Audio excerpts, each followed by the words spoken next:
city a little swallow. His friends had gone away to Egypt 6 weeks before, but he had stayed behind, for he was in love with the most beautiful reed. He had met her early in the spring as he was flying down the river after a big yellow moth, and had been so attracted by her slender waist that he had stopped to talk to her.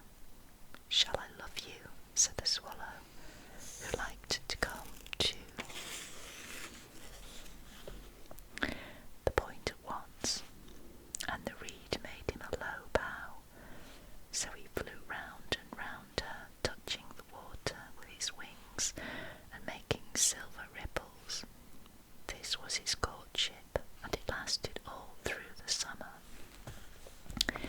"It is a ridiculous attachment," twittered the other swallows. "She has no money and far too many relations," and indeed the river was quite full of reeds. Then, when the autumn came, they all flew away. After they had gone, he felt lonely and began to tire of his lady-love. "She has no conversation," he said, "and I am afraid that she is coquette, for she is always flirting with the wind." And certainly, whenever the wind blew, the reed made the most graceful curtsies. "I admit that she is domestic," he continued, "but I love travelling, and my wife consequently should love travelling also. Will you come away with me?" he said finally to her, but the reed shook her head. She was so attached to her home. "You have been trifling with me," he cried. "I am off to the pyramids. Goodbye," and he flew away. All day long he flew, and at night time he arrived at the city. "Where shall I put up?" he said. "I hope the town has made preparations." Then he saw the statue on the tall column. "I will put up there," he cried. "It is a fine position with plenty of fresh air." So he alighted just between the feet of the happy prince. "I have a golden bedroom," he said softly to himself as he looked round, and he prepared to go to sleep, but just as he was putting his head under his wing, a large drop of water fell on him. "What a curious thing," he cried. "There is not a single cloud in the sky. The stars are quite clear and bright, and yet it is raining. The climate in the north of Europe is really dreadful." The reed used to like the rain, but that was merely her selfishness. Then another drop fell. "What is the use of a statue if it cannot keep the rain off?" he said. "I must look for a good chimney pot," and he determined to fly away. But before he had opened his wings, a third drop fell, and he looked up and saw. What did he see? The eyes of the happy prince were filled with tears, and tears were running down his golden cheeks. His face was so beautiful in the moonlight that the little swallow was filled with pity. "Who are you?" he said. "I am the happy prince." "Why are you weeping then?" asked the swallow. "You have quite drenched me." "When I was alive and had a human heart," answered the statue, "I did not know what tears were, for I lived in the palace of Sans Souci, where sorrow is not allowed to enter. In the daytime I played with my companions in the garden, and in the evening I led the dance in the great hall. Round the garden ran a very lofty wall, but I never cared to ask what lay beyond it. Everything about me was so beautiful. My courtiers called me the happy prince, and happy indeed I was. If pleasure be happiness,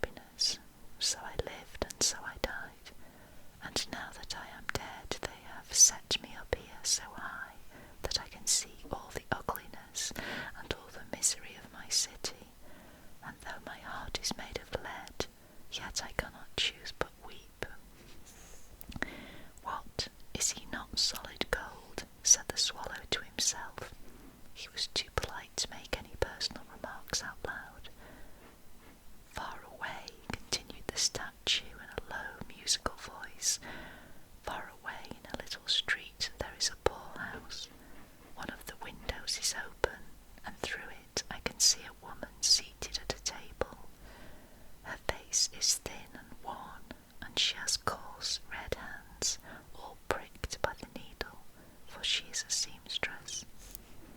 She is embroidering passion flowers on a satin gown for the loveliest of the Queen's maids of honour to wear at the next court ball. In a bed in the corner of the room a little boy is lying ill. He has a fever and is asking for oranges. His mother has nothing to give him but river water, so he is crying, "Swallow, swallow, little swallow, will you not bring her the ruby out of my sword hilt? My feet are fastened to this pedestal and I cannot move." "I am waited for in Egypt," said the swallow. "My friends are flying up and down the Nile and talking to the large lotus flowers. Soon they will go to sleep in the tomb of the great king. The king is there himself in his painted coffin. He is wrapped in yellow linen and embalmed with spices. Round his neck is a chain of pale green jade, and his hands are like withered leaves." "Swallow, swallow, little swallow," said the prince, "will you not stay with me for one night and be my messenger? The boy is so thirsty and the mother is so sad." "I don't think I like boys," answered the swallow. "Last summer, when I was staying on the river, there were 2 rude boys, the miller's sons, who were always throwing stones at me. They never hit me, of course. We swallows fly far too well for that, and besides, I come of a family famous for its agility, but still it was a mark of disrespect." But the happy prince looked so sad that the little swallow was sorry. "It is very cold here," he said, "but I will stay with you for one night and be your messenger." "Thank you, little swallow," said the prince. So the swallow picked out the great ruby from the prince's sword and flew away with it in his beak over the roofs of the town. He passed by the cathedral tower, where the white marble angels were sculptured. He passed by the palace and heard the sound of dancing. A beautiful girl came out on the balcony with her lover. "How wonderful the stars are," he said to her, "and how wonderful is the power of love. I hope my dress will be ready in time for the state ball," she answered. "I have ordered passion flowers to be embroidered on it, but the seamstresses are so lazy." He passed over the river and saw the lanterns hanging to the masts of the ships. He passed over the ghetto and saw the old Jews bargaining with each other and weighing out money in copper scales. At last he came to the poorhouse and looked in. The boy was tossing feverishly on his bed, and the mother had fallen asleep. She was so tired. In he hopped and laid the great ruby on the table beside the woman's thimble. Then he flew gently round the bed, fanning the boy's forehead with his wings. "How cool I feel," said the boy. "I must be getting better," and he sank into a delicious slumber. Then the swallow flew back to the happy prince and told him what he had done. "It is curious," he remarked, "but I feel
wished a stranger, so he enjoyed himself very much. When the moon rose, he flew back to the happy prince. "Have you any commissions for Egypt?" he cried. "I am just starting." "Swallow, swallow, little swallow," said the prince, "will you not stay with me one night longer?" "I am waited for in Egypt," answered the swallow. "Tomorrow my friends will fly up to the second cataract. The river horse couches there among the bulrushes, and on a great granite throne sits the god Memnon. All night long he watches the stars, and when the morning star shines he utters one cry of joy, and then he is silent. At noon the yellow lions come down to the water's edge to drink. They have eyes like green beryls, and their roar is larger than the roar of the cataract." "Swallow, swallow, little swallow," said the prince. "Far away across the city I see a young man in a garret. He is leaning over a desk covered with papers, and in a tumbler by his side there is a bunch of withered violets. His hair is brown and crisp, and his lips are red as pomegranate, and he has large and dreamy eyes. He is trying to finish a play for the director of the theatre, but he is too cold to write any more. There is no fire in the grate, and hunger has made him faint. I will wait with you one night longer," said the swallow, who really had a good heart. "Shall I take him another ruby?" "Alas, I have no ruby now," said the prince. "My eyes are all that I have left. They are made of rare sapphires, which were brought out of India 1,000 years ago. Pluck out one of them and take it to him. He will sell it to the jeweller, and buy food and firewood and finish his play." "Dear prince," said the swallow, "I cannot do that," and he began to weep. "Swallow, swallow, little swallow," said the prince, "do as I command you." So the swallow plucked out the prince's eye and flew away to the student's garret. It was easy enough to get in, as there was a hole in the roof. Through this he darted and came into the room. The young man had his head buried in his hands, so he did not hear the flutter of the bird's wings, and when he looked up, he found the beautiful sapphire lying on the withered violets. "I am beginning to be appreciated," he cried. "This is from some great admirer. Now I can finish my play," and he looked quite happy. The next day the swallow flew down to the harbour. He sat on the mast of a large vessel and watched the sailors hauling big chests out of the hold with ropes. "Heave ahoy!" they shouted as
slept at the prince's feet.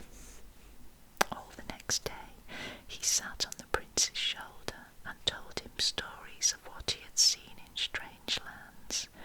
He told him of the red ibises who stand in long rows on the banks of the Nile and catch goldfish in their beaks, of the Sphinx, who is as old as the world itself and lives in the desert and knows everything of the merchants who walk slowly by the side of their camels and carry amber beads in their hands, of the king of the mountains of the moon, who is as black as ebony and worships a large crystal, of the great green snake that sleeps in a palm tree and has 20 priests to feed it with honey cakes, and of the pygmies who sail over a big lake on a large flat leaf and are always at war with the butterflies.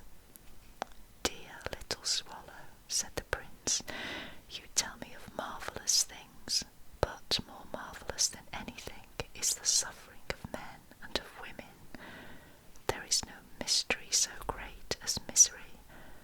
Fly over my city, little swallow, and tell me what you see there." So the swallow flew over the great city and saw the rich making merry in their beautiful houses, while the beggars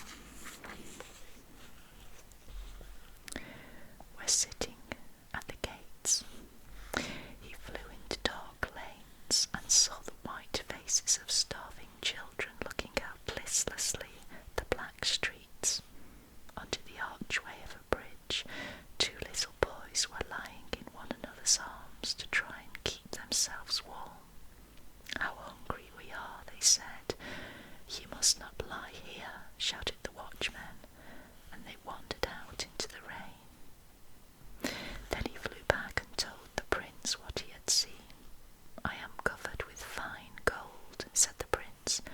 "You must take it off, leaf by leaf, and give it to my poor. The living always think that gold can make them happy." Leaf after leaf of the fine gold the swallow picked off, till the happy prince looked quite dull and grey.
As he is no longer beautiful, he is no longer useful, said the